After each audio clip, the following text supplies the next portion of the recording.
My dear students, Dr. James Taylor Kent രചിച്ച lectures on homoeopathic മെറ്റീരിയ മെഡിക്ക എന്ന പുസ്തകത്തെ ആധാരമാക്കിയുള്ള ഈ യൂട്യൂബ് പരമ്പരയിലേക്ക് നിങ്ങൾക്ക് ഏവർക്കും വീണ്ടും സ്വാഗതം.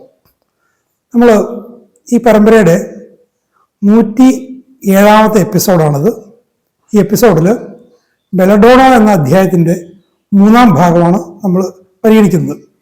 ബെലഡോണയെ വ്യത്യസ്തമാക്കുന്ന വളരെ പ്രധാനപ്പെട്ട ചില സവിശേഷതകൾ ഈ ഭാഗത്ത് കെന്റ് വിവരിക്കുന്നുണ്ട്. നമുക്കതിലേക്ക് പ്രവേശിക്കാം. നമ്മൾ കഴിഞ്ഞ എപ്പിസോഡിൽ പറഞ്ഞുകൊണ്ടിരുന്നത് ശക്തമായ വേദനയെക്കുറിച്ചാണ്. ബെലഡോണയുടെ കാര്യത്തിൽ വളരെ ശക്തമായ വേദനകളുണ്ട്. ചെറിയൊരു ചലനം പോലും, ഏത് തരത്തിലുള്ള ചലനവും ഈ വേദനകളെ വല്ലാതെ അഗ്രവേറ്റ് ചെയ്യിക്കുന്നുണ്ട്. അപ്പം അതിൻ്റെ തുടർച്ചയായിട്ടുള്ള കാര്യങ്ങളാണ് പറഞ്ഞു വരുന്നത്. Whatever that pain is, he cannot have it touched. വേദന എവിടെയായാലും ശരി, അവിടെ തൊടാൻ പറ്റില്ല. If it is touch it will throb. വേദനയുടെ ഭാഗം തൊട്ട് കഴിഞ്ഞാൽ അവിടെ വിങ്ങലുണ്ടാവും, ത്രോബിങ് ഉണ്ടാവും. If uncovered it will become worse. വസ്ത്രങ്ങൾ മാറ്റിക്കഴിഞ്ഞാൽ അല്ലെങ്കിൽ പുതപ്പ് മാറ്റിക്കഴിഞ്ഞാൽ ഈ ത്രോബിങ്ങിൻ്റെ അവസ്ഥ, വേദനയോടുള്ള സെൻസിറ്റിവിറ്റി അത് വർദ്ധിക്കും, വളരെ മോശമാകും. If someone walks across the floor, the jar makes him worse. ഈ ചലനം, തൊടല് എന്നുള്ളതിൻ്റെ ഒരു വല്ലാതെ അഗ്രവേറ്റഡ് കണ്ടീഷനാണ്, ഒരു സൂപ്പർലേറ്റീവ് സ്റ്റേറ്റാണ്.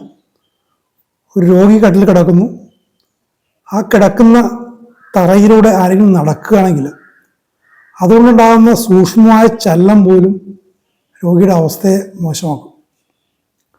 ഈ തുടർന്ന് പറയുന്നുണ്ട്, നമ്മളിപ്പോൾ ഒരു രോഗിയെ കാണാൻ പോയി, നമുക്ക് ബന്ധമോ അടുപ്പമോ ഉള്ള ഒരാളാണെങ്കിൽ നമ്മൾ സ്വാഭാവികമായിട്ടും കട്ടിലിൽ പോയി ഇരിക്കും. ഇരുന്ന ആളും തൊട്ട് തലോടി ആശ്വസിപ്പിക്കാൻ ശ്രമിക്കും. അങ്ങനെ കട്ടിലിൽ പോയി ഇരിക്കുന്നതാണ് ആ രോഗിയെ സംബന്ധിച്ച് ഏറ്റവും ഭയാനകമായ കാര്യം. ആ ഇരിക്കുന്നതുണ്ടാകുന്ന ചെറിയ ജാറെന്ന് വെച്ച് കഴിഞ്ഞാൽ ചെറിയ ഷെയ്ക്ക്, ചെറിയ വൈബ്രേഷൻ, നിസ്സാരമായൊരു ഷെയ്ക്ക് പോലും ആ രോഗിയുടെ അവസ്ഥ വളരെ മോശമാക്കും. ബെലഡോണയുടെ ശക്തമായൊരു സൂചകമാണ് ഈ ഒരു ജാർ കൊണ്ടുള്ള aggravation. The jar of the bed, if he is in bed, is a common aggravation of belladonna. If he is so sick that he is in bed, the jar of the bed makes all his complaints worse. അപ്പോൾ ഈ കട്ടിലുണ്ടാകുന്ന ചെറിയ കുലുക്കം അയാളുടെ വേദന മാത്രമല്ല, അയാളുടെ എല്ലാ പ്രശ്നങ്ങളെയും, അയാളുടെ എല്ലാ കംപ്ലൈൻറ്റ്സിനെയും മോശമാക്കും. You go to the bedside of a patient suffering from an inflamed liver and he will not let you put your hand on the bed, for the jar makes him worse. ലിവറിൻ്റെ inflammation ആണ് എങ്കിൽ പോലും നിങ്ങളുടെ കൈ ആ കട്ടിൽ വെക്കാൻ പോലും അയാൾ സമ്മതിക്കില്ല. അതുകൊണ്ടാകുന്ന ചെറിയ ചലനം പോലും അയാളെ വല്ലാതെ ബുദ്ധിമുട്ടിലാക്കും. ഈ ഒരു അവസ്ഥ ഒരു വല്ലാതെ ഒരു എന്താ പറയുക, പെരുപ്പിച്ച് പറയുകയാണെന്ന് വിചാരിക്കരുത്. വായിക്കുമ്പോൾ ചിലപ്പോൾ അങ്ങനെ ചിന്തിക്കും. ഇത് എൻ്റെ ഒരു അനുഭവത്തിൽ നിന്ന് വളരെ വ്യക്തമായി മനസ്സിലായ ഒരു കാര്യമാണ്. ഞാൻ നേരത്തെ പറഞ്ഞിട്ടുണ്ട്, ഞാൻ ആദ്യമായിട്ട് വായിച്ചതും ഈ പുസ്തകം ഞാൻ വായിക്കാൻ കയ്യിലെടുത്തതും ഈ ബെലഡോണയെക്കുറിച്ച് മനസ്സിലാക്കാൻ വേണ്ടിയിട്ടായിരുന്നു. ഓർഗണിൽ വായിച്ചുകൊണ്ടിരിക്കുന്ന സമയത്ത് എനിക്ക് മറ്റാരോടും സംശയങ്ങളൊന്നും ചോദിക്കാനും നിവൃത്തിയില്ല. ഒരു ഘട്ടം കഴിഞ്ഞപ്പോൾ ആ വായന മുന്നോട്ട് പോകണമെങ്കിൽ ഹോമിയോപ്പതിക്ക് ഔഷധങ്ങളെന്ന് വെച്ചാൽ എന്താണ്, ഒരു ഔഷധത്തിന് മാനസികവും ശാരീരികവുമായ ധാരാളം ലക്ഷണങ്ങൾ, ആ ഒരു അവസ്ഥ എനിക്ക് മനസ്സിലാക്കാൻ പറ്റിയില്ല.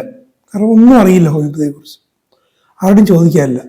അപ്പോൾ ബെലഡോണയെക്കുറിച്ച് സ്പെസിഫിക്കായിട്ട് പറഞ്ഞുകൊണ്ടാണ്, അത് ഓർഗണിലാണോ അല്ലെങ്കിൽ അതിൻ്റെ കമൻട്രീസിലാണെന്ന് അറിയില്ല, അല്ലെങ്കിൽ ഫുഡ് നോട്ട്സിലാണെന്ന് അറിയില്ല, അത് ഡെമോൺസ്ട്രേറ്റ് ചെയ്തുകൊണ്ടാണ് അത് മുന്നോട്ട് പോകുന്നത്.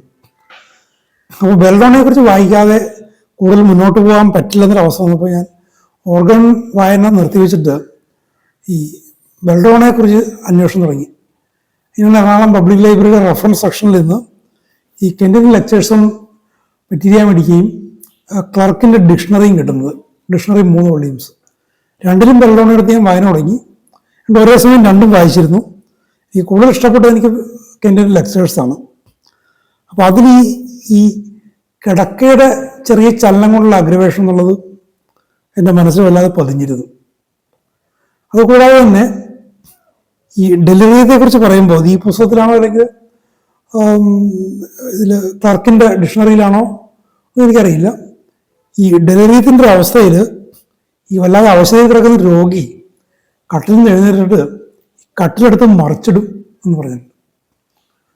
അപ്പോൾ ഇതിനും എൻ്റെ ഓർമ്മയുള്ള സമയത്താണ് ഞാൻ രാത്രി, ഞാൻ BSc സെക്കൻഡ് ഇയറിന് പഠിക്കുന്ന സമയമാണ്, എന്തോ റെക്കോർഡ് എടുത്താൽ മറ്റൊക്കെ ആയിട്ട് രാത്രി കുറച്ച് വൈകി ഞാൻ ഉണർന്നിരിക്കുകയാണ്.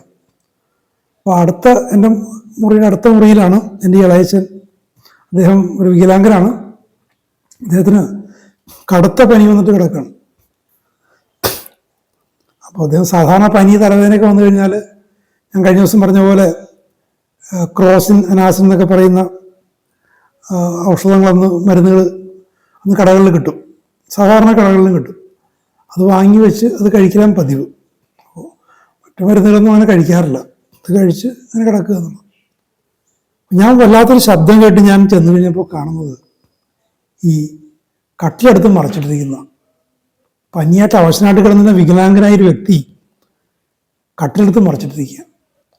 അപ്പം അന്ന് തന്നെ തലേന്നൊക്കെ ഞാൻ ഉച്ചക്ക് ക്ലാസ് കഴിഞ്ഞ് വരുമ്പോൾ അദ്ദേഹത്തിൻ്റെ കട്ടിലിനടുത്ത് പോയിരിക്കും. അദ്ദേഹം ഒരു സ്വന്തം കുടുംബമില്ലാത്ത ആളാണ്, വിവാഹിതനായിരുന്നു. കട്ടിലിനടുത്ത് പോയിരുന്ന് ഒന്ന് വിവരങ്ങളൊക്കെ ചോദിക്കുമായിരുന്നു. അപ്പം ഈ ഇരിക്കുമ്പോൾ ഒരു അസ്വസ്ഥത അദ്ദേഹം കാണിച്ചിരുന്നു. കട്ടിൽ അനക്കല്ലേ എന്നൊക്കെ പറയുമായിരുന്നു. പക്ഷെ അപ്പം ഞാനത് ശ്രദ്ധിച്ചിരുന്നില്ല. ഇത് വായിക്കുന്നുണ്ടെങ്കിൽ പോലും ഞാൻ ആ കാര്യം ഒന്ന് മരുന്ന് വായിച്ചത് ഓർഗൻ വായിക്കുക എന്നല്ലാതെ മരുന്ന് പ്രയോഗിക്കുക എന്നുള്ള ചിന്ത മനസ്സിലേക്കേ വരുന്നില്ല. 87 മറ്റോ ആണത്, 87 88 പക്ഷെ ഈ ലക്ഷണം കണ്ടതുകൂടി എനിക്ക് ഉറപ്പായി. മാത്രമല്ല അദ്ദേഹത്തിൻ്റെ കണ്ണ് ഞാനൊന്ന് ശ്രദ്ധിച്ചു കഴിഞ്ഞപ്പോൾ മുഖമാകെ ചുവന്നിരിക്കുകയാണ്. അല്പം തെളിഞ്ഞ നിറമുള്ള ഒരാളാണ്, മുഖമാകെ ചുവന്നിരിക്കുകയാണ്, കണ്ണ് ചുവന്ന് തീക്കട്ട പോലിരിക്കുക. ഒന്ന് തൊട്ട് നോക്കിയപ്പോൾ നല്ല പൊള്ളുന്ന പനിയുണ്ട്, നല്ല പൊള്ളുന്ന പനി. നമ്മൾ ഇന്നലെ കണ്ട പോലെ കയ്യിലേക്ക് ചൂട് ഹീറ്റ് ട്രാൻസ്ഫർ ചെയ്യും ആ ഒരു കണ്ടീഷൻ. അപ്പോൾ എനിക്ക് ഉറപ്പായി ഇത് ബെൽഡോണയാണ്.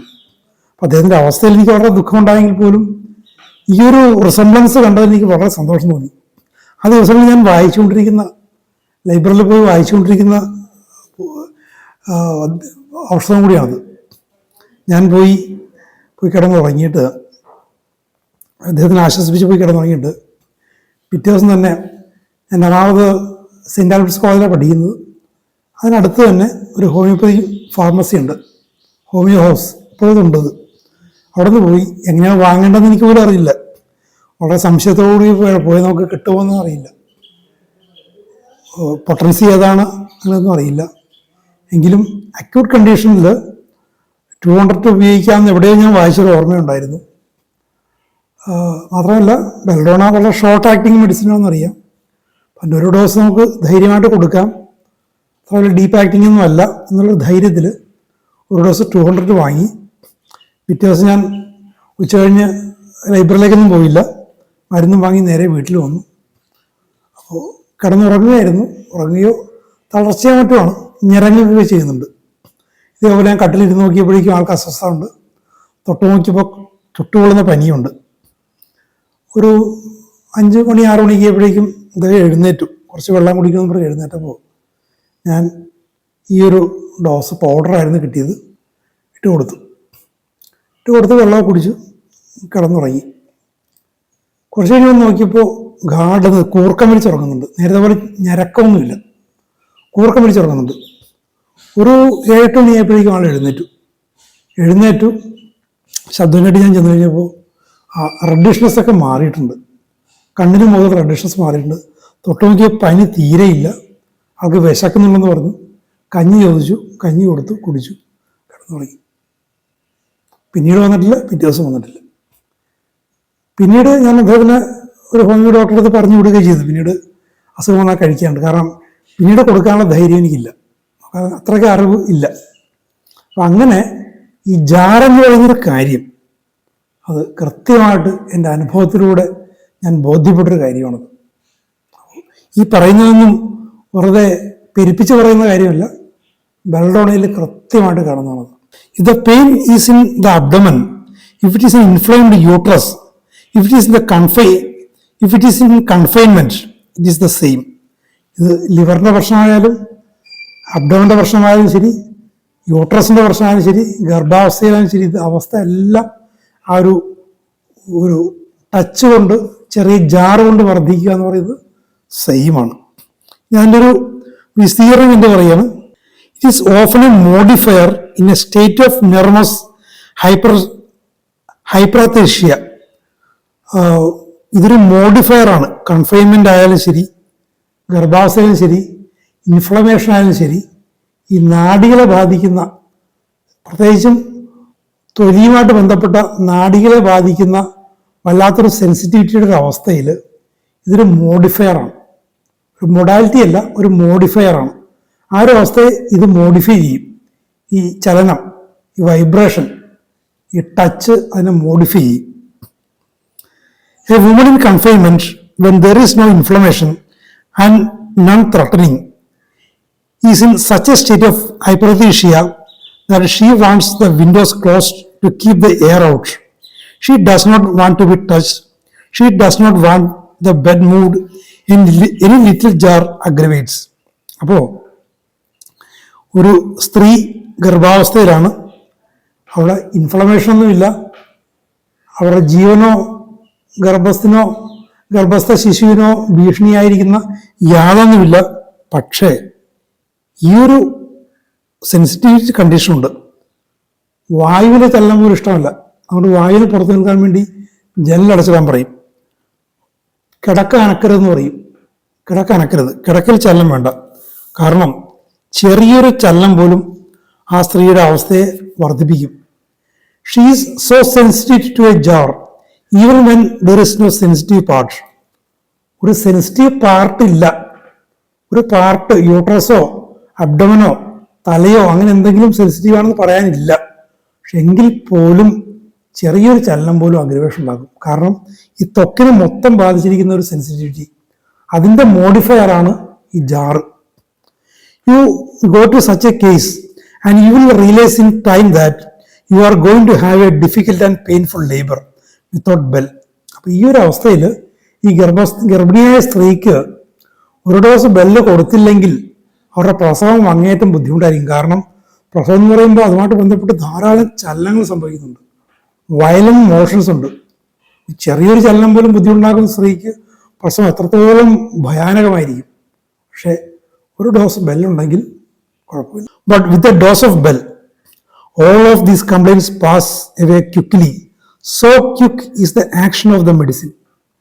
ഒറ്റ ഡോസ് ബെല്ല് സ്പെസിഫിക് ആയിട്ട് പറയണം. റിപ്പീറ്റേഷനൊരു വിഷയം ഇവിടെ ഇല്ല. ഒറ്റ ഡോസ് കൊണ്ട് ഈ ഒരവസ്ഥ കടന്നു പോകും. പിന്നെ പ്രസവം സുഖകരമായിട്ട് നടക്കും. അപ്പോൾ ഈ ബെൽഡോണയുടെ കാര്യത്തിൽ റിപ്പീറ്റേഷൻ ആവശ്യമായി വരുന്ന സന്ദർഭം ഉണ്ടാകാം. പക്ഷേ ഒറ്റ ഡോസ് കൊണ്ട് അത് ആക്ട് ചെയ്യുന്നു എന്നുള്ളൊരു ഉറപ്പുണ്ടാകണം. ക്വിക്ക് ആക്ഷനാണ്. ആ ക്വിക്ക് ആക്ഷൻ കണ്ട് ആ ഒരു സ്റ്റേറ്റ് തിരിച്ചു വന്നു കഴിഞ്ഞാൽ ചില സാഹചര്യങ്ങളിൽ അത് റിപ്പീറ്റ് ചെയ്യാമെന്ന് ചില സ്ഥലത്ത് ഞാൻ വായിച്ചിട്ടുണ്ട്. പക്ഷേ ഒരു ഡോസ് കൊണ്ട് ആക്ഷൻ ഉണ്ടായില്ല എങ്കിൽ അത് ബെൽഡോണ തന്നെയാണെന്ന് ഉള്ള മുൻവിധിയോടുകൂടി അത് റിപ്പീറ്റ് ചെയ്ത് ആക്ട് ചെയ്യിപ്പിക്കാമെന്ന് കരുതരുത്. അത് മൗഢ്യമാണ്. അതൊരു തെറ്റായൊരു രീതിയാണത്. അത് എന്തെങ്കിലും ഒരു ആക്ഷൻ കണ്ടാൽ ആവശ്യമുണ്ടെങ്കിൽ റിപ്പീറ്റ് ചെയ്യാം. സാധാരണഗതിയിൽ ഇത്തരം വളരെ മോശമൊരവസ്ഥയിൽ പോലും എൻ്റെ പല സുഹൃത്തുക്കളുടെ അനുഭവങ്ങളിൽ നിന്നും എനിക്ക് മനസ്സിലായിട്ടുള്ള കാര്യമാണ്. ചുരുക്കം ചില എക്സെപ്ഷൻസ് ഒഴികെ ഒറ്റ ഡോസ് കൊണ്ട് അതിൻ്റെ ഒരു ഗുണമുണ്ടാവും. അല്ലെങ്കിൽ അത് ഒരു മാറ്റത്തിന് തുടക്കം കുറിക്കുകയെങ്കിലും ചെയ്യും. The jar of the bed will often reveal to you the nature of the remedy. ഈ ഒരു കിടക്കയുടെ ചലനം ആ ഒരു റെമഡിയുടെ സ്വഭാവത്തെ നിങ്ങൾക്ക് വെളിപ്പെടുത്തി തരും. If you walk to the bed side of a patient suffering from gallstone colic with violent pains, he cannot have the bed touched. ഈ ഗാൾസ്റ്റോൺ പിത്തസഞ്ചിയിൽ കല്ലുള്ളൊരവസ്ഥ, ആ പിത്തസഞ്ചിയിൽ കല്ലുള്ളവരുടെ വേദന എൻ്റെ വീട്ടിൽ തന്നെ ഞാൻ 2 പേരിൽ ഞാൻ കണ്ടിട്ടുണ്ട്. നമുക്ക് കണ്ടു നിൽക്കാൻ പറ്റില്ല അവരുടെ വേദന, അതിഭയാനകമാണ്. അപ്പോൾ ആ ഒരു അവസ്ഥയിൽ ബെല്ലിൻ്റെ ഒരു വളരെ സ്പെസിഫിക് യൂസിനെ കുറിച്ച് എന്നോട് പറഞ്ഞു വരികയാണ്. അവർക്ക് ഈ പറഞ്ഞ പോലെ കിടക്ക അനങ്ങാൻ പറ്റില്ല. His face is red, his skin burns, he cannot be touched. He is in excruciating agony, and he tells that before you have crossed the room. ഈ ഒരു അവസ്ഥ വല്ലാത്തൊരു ഭയാനകമായ അവസ്ഥയിൽ കിടക്കുകയാണ്. അവരുടെ മുറിയിലേക്ക് കയറുമ്പോൾ തന്നെ ഇത് പറയും. You see it all. He says, don't touch the bed, doctor. കിടക്കയെ തൊടല്ലേ. That is a special feature. The aggravation from a jar is marked. Spasms, general spasms and local spasms. കോച്ചി വലിക്കലുകൾ, മൊത്തത്തിലുള്ളൊരു കോച്ചി വലിക്കലും ലോക്കൽ കോച്ചി വലിക്കലും. Spasms of little canals of the circular fibers of tubular organs like that I have spoken of in the gallstone colic. ഈ ഗാൾസ്റ്റോൺ കോളിക്കിൻ്റെ കാര്യത്തിൽ ഈ പിത്തരസം കടന്നു പോകുന്ന ആ നാളികളിൽ ആ ഡക്റ്റിലുണ്ടാകുന്ന ഈ സ്പാസംസ്. പക്ഷെ വാസ്തവത്തിൽ തിരിച്ചറിയണമെങ്കിൽ എന്നെപ്പോലുള്ള അമച്വേഴ്സിനൊക്കെ മനസ്സിലാവില്ല. അനാട്ടമിയും ഫിസിയോളജിയും പഠിക്കാത്തവർക്ക് മനസ്സിലാവില്ല.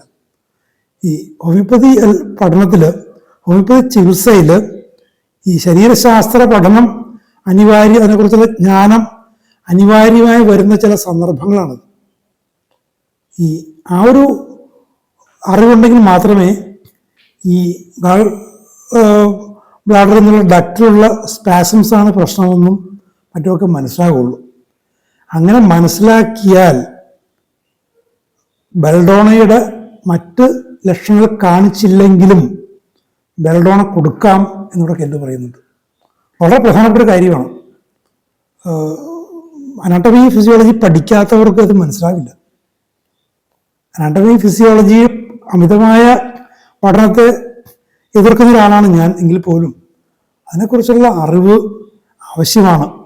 കോഴ്സിൻ്റെ ഒരു ലേറ്റർ സ്റ്റേജിലെങ്കിലും അത് ആവശ്യമായി വരും. അതുണ്ടെങ്കിൽ ഈ ഒരവസ്ഥ ബെൽഡോണ നിർബന്ധമായും കൊടുത്തിരിക്കേണ്ട ഒരു അവസ്ഥ മനസ്സിലാവുള്ളൂ.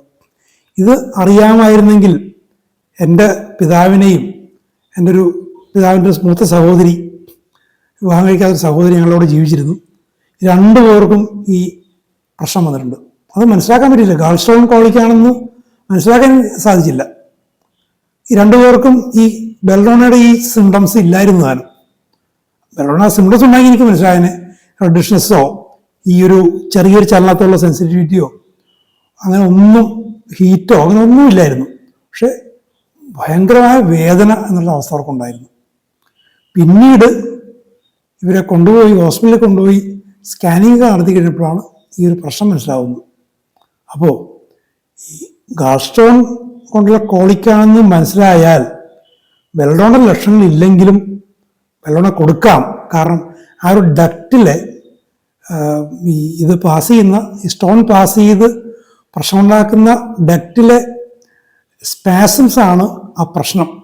ഈ കല്ല് സ്വയമേവ കടന്നുപോയി, ആ വൈറ്റാലിറ്റിയുടെ പ്രവർത്തനം കൊണ്ട് സ്വയമേവ കടന്നുപോയി അതിനെ എക്സ്പെല് ചെയ്യുന്ന ആ പ്രക്രിയ തടസ്സപ്പെടുന്നത് ആ ഡക്റ്റിലെ സ്പാസംസ് ആണ്. ആ കാര്യത്തിൽ ബെൽഡോണ വളരെ സ്പെസിഫിക്കാണ്. മറ്റു ലക്ഷണങ്ങൾ കണ്ടില്ലെങ്കിലും കാര്യം മനസ്സിലാക്കിയാൽ റോഡോസ് ബെൽഡോണ അത് ഹീൽ ചെയ്യുമെന്ന് എൻ്റെ തുടർന്ന് പറയുന്നുണ്ട്. ഇൻ ദ ഡക്ടസ് കൊമ്യൂണിസ് കൊളഡോക്ടസ്, അതായത് പിത്തരസം പോകുന്ന ആ സംയോജിത നാളി, there is a clutching or it may be in the cystic duct that the circular fibers clutch the little bit of stone and it did not let it through. അപ്പോൾ ഈ പിന്നെ നാളിയിലെ സ്പാസംസ് കാരണം ഈ കല്ലിനെ മുന്നോട്ട് പോകുന്ന ആ ഒരു പ്രക്രിയ തടസ്സപ്പെടുന്നു. The passage is large enough to admit it and it has started to go through. The irritation of the part causes a spasm and it clutches that little stone. അപ്പോൾ ഈ സ്റ്റോൺ കടന്നു പോകാൻ തക്കമുള്ള വലിപ്പം ഡക്റ്റിനുണ്ട്. പക്ഷേ ആ ഭാഗത്തെ ഇറിറ്റേഷൻ, അതുകൊണ്ടുണ്ടാകുന്ന സ്പാസം, ആ കോച്ചിവലിക്കൽ ഈ സ്റ്റോണിനെ അവിടെ പിടിച്ചു നിർത്തും. അപ്പോൾ അത് മാറണം. അവിടെ വളരെ സ്പെസിഫിക് ആണ്. അവിടെ സിംപ്റ്റംസിൻ്റെ ടോട്ടാലിറ്റി അവിടെ ഒരു വിഷയമായിട്ട് വരുന്നില്ല എന്ന് കണ്ടു പറയുക. There is never a failure in homeopathy prescribing in gallstone colic. അപ്പം ഇത്തരം കാര്യത്തിൽ ഒരു ഫെയിലിയർ വരില്ല. You put a dose of bell, ഒരു ഡോസ് ബെല്ല് കൊടുക്കുക.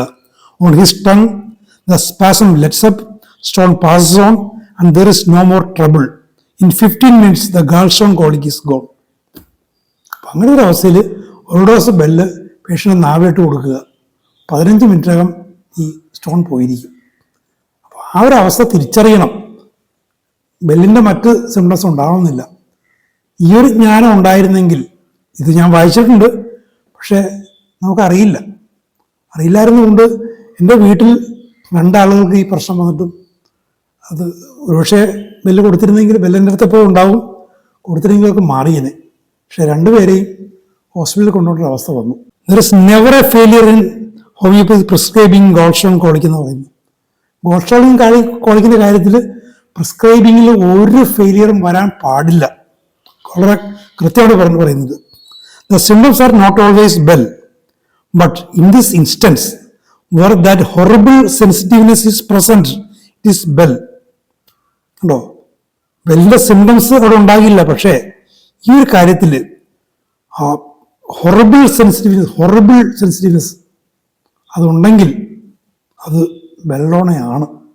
അത് ഈ ടോട്ടാലിറ്റി ഓഫ് സിംറ്റംസിൻ്റെ കാര്യത്തിൽ ഹോമിയോപ്പതിയിൽ വരുന്ന ചുരുക്കം ചില സന്ദർഭങ്ങളിൽ വരുന്ന എക്സെപ്ഷൻ ഒന്നാണ് ഈ ബെല്ലിൻ്റെ exception. Convulsions in infants, they are violent and are usually associated with cerebral congestion. കുട്ടികളുടെ സെർബൽ കഞ്ചഷനുമായിട്ട് ബന്ധപ്പെട്ട് വരുന്ന വളരെ വയലന്റ് ആയിട്ടുള്ള convulsion. The skin is always in a state of fever. സ്കിന്നിന്റെ കാര്യം നോക്കുമ്പോൾ എപ്പോഴും ഒരു പനിയുടെ അവസ്ഥയാണ്. They are brought on from light, from a draught of cold air, from the infant becoming cold. അപ്പോൾ ഈ കുട്ടികളുടെ കാര്യത്തിൽ ഈ കഞ്ചഷൻ ഉണ്ടാകുന്ന, അതിനെ എക്സൈറ്റ് ചെയ്യിക്കുന്ന, അതിനെ പുറത്തു കൊണ്ടുവരുന്ന 3 കണ്ടീഷൻസ് പറയുന്നുണ്ട്. എന്തൊക്കെയാ? തണുത്ത വായു കൊണ്ടുള്ള കാറ്റ്, കുട്ടിക്ക് തണുപ്പടിക്കുന്നത്, കുട്ടിക്ക് പ്രകാശം, തണുത്ത വായു, തണുപ്പ്. ഇത് 3.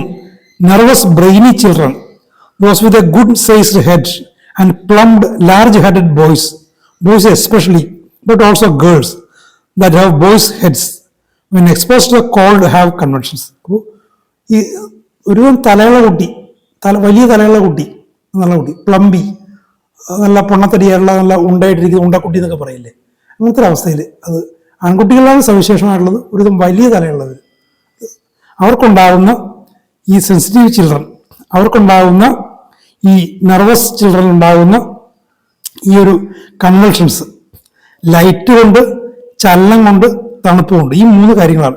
പ്രകാശം, ചലനം, തണുപ്പ്, കൺവൾഷൻ ഉണ്ടാകുന്നു. The Bell subject is an individual like Bryonia is worse in all his complaints from motion. അപ്പൊ ചലനം കൊണ്ട് പ്രശ്നം ഉണ്ടാകുന്നത് ബ്രയോണിയുടെ ഒരു തനത് സ്വഭാവമായിട്ട് വെച്ചിട്ടുണ്ട്. പക്ഷെ ബെൽഡോണയ്ക്കും അതുണ്ട്, അത് സൂക്ഷിച്ചുകൊള്ളാം. ചലനം കൊണ്ട് വേഴ്സ് എന്ന് പറയുമ്പോൾ ചാടിക്കേറി ബ്രയോണിയ എന്ന് ചിന്തിക്കരുത്, ബെൽഡോണയും വരാം. ടോട്ടാലിറ്റി നോക്കണം. Motion brings on convulsions, motion brings on pain, motion increases the action of the heart and brings on throbbing, motion brings on many complaints and increases the suffering. അപ്പോൾ ചലനം കൊണ്ട് കൊച്ചുവരിക്കലുണ്ടാകാം, ചലനം കൊണ്ട് വേദന ഉണ്ടാകാം, ഹൃദയത്തിൻ്റെ ആക്ഷനെ വർദ്ധിപ്പിച്ച് വല്ലാതെ നെഞ്ചിടിപ്പുണ്ടാക്കാം, ഒരുപാട് സഫറിങ്സിനെ ഈ ചലനം വർദ്ധിപ്പിക്കാം. ബെൽഡോണിൻ്റെ കാര്യത്തിൽ, ബ്രയോണിൻ്റെ കാര്യത്തിൽ എന്നതുപോലെ തന്നെ. അപ്പോൾ ബെൽഡോണയും ബ്രയോണിയും തമ്മിൽ ആ ഒരു കാര്യത്തിൽ ബന്ധമുണ്ട്. കൃത്യമായിട്ട് ഡിഫറൻഷിയേറ്റ് ചെയ്യാൻ ശ്രദ്ധിക്കണം. Now think of these generals whenever you come to Bell. അപ്പോൾ ഇതാണ്, ഇത്രയും പറഞ്ഞതാണ് ബെൽഡോണ ജനറൽസ്. ജനറൽസിനെ കുറിച്ച് ചിന്തിക്കേണ്ടി വരുമ്പോൾ ഈ കാര്യം ചിന്തിക്കണം. അപ്പോൾ ഈ മറ്റ് സിംറ്റംസ് ഇല്ലെങ്കിലും ഈ ഗാൾസ്റ്റോൺ ആയിട്ടുള്ള പ്രശ്നങ്ങളിൽ ഉള്ള വേദന, ഭയാനക ഹൊറിബിൾ പെയിൻ ബെൽഡോണിന്റെ ജനറൽസിനാണ് കണ്ടുപിടുത്തിയിരിക്കുന്നത്. അത് ഓർക്കണം. No matter how many little symptoms you accumulate, get these first. മറ്റ് കൊച്ചു കൊച്ചു ലക്ഷണങ്ങൾ എത്ര നിങ്ങൾ കഷ്ടപ്പെട്ട് ചോദിച്ച് എഴുതി വെച്ചാലും ശരി, ആദ്യം ഈ ജനറൽസിനെ പരിഗണിക്കുക. ഇതാണ് ബെൽഡോണ ജനറൽസ്. ഇത്രയും കാര്യങ്ങൾ മനസ്സിലാക്കിയാൽ മറ്റ് ബെൽഡോണ മറ്റ് അവസ്ഥകൾ നമുക്ക് മനസ്സിലാകും.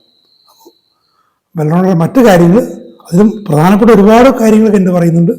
നമുക്കതിൽ വളരെ നീണ്ടൊരു ലെക്ചറാണ്. നമുക്കിതിൽ ആവശ്യമുള്ള ഭാഗങ്ങൾ മാത്രം നമുക്കെടുത്ത് അടുത്ത എപ്പിസോഡിൽ നമുക്ക് പരിഗണിക്കാം. അപ്പോൾ ഈ പരമ്പര ഇതുവരെ ശ്രദ്ധിച്ച നിങ്ങൾക്കെല്ലാവർക്കും നന്ദി. ഇത് സബ്സ്ക്രൈബ് ചെയ്യാത്തവർ ദയവായി ഇനിയും സബ്സ്ക്രൈബ് ചെയ്യുക. നിങ്ങളുടെ മറ്റ് പരിചയക്കാരെയും സ്റ്റുഡൻസിനെയൊക്കെ പരിചയപ്പെടുത്തുക. Thank you very much for watching.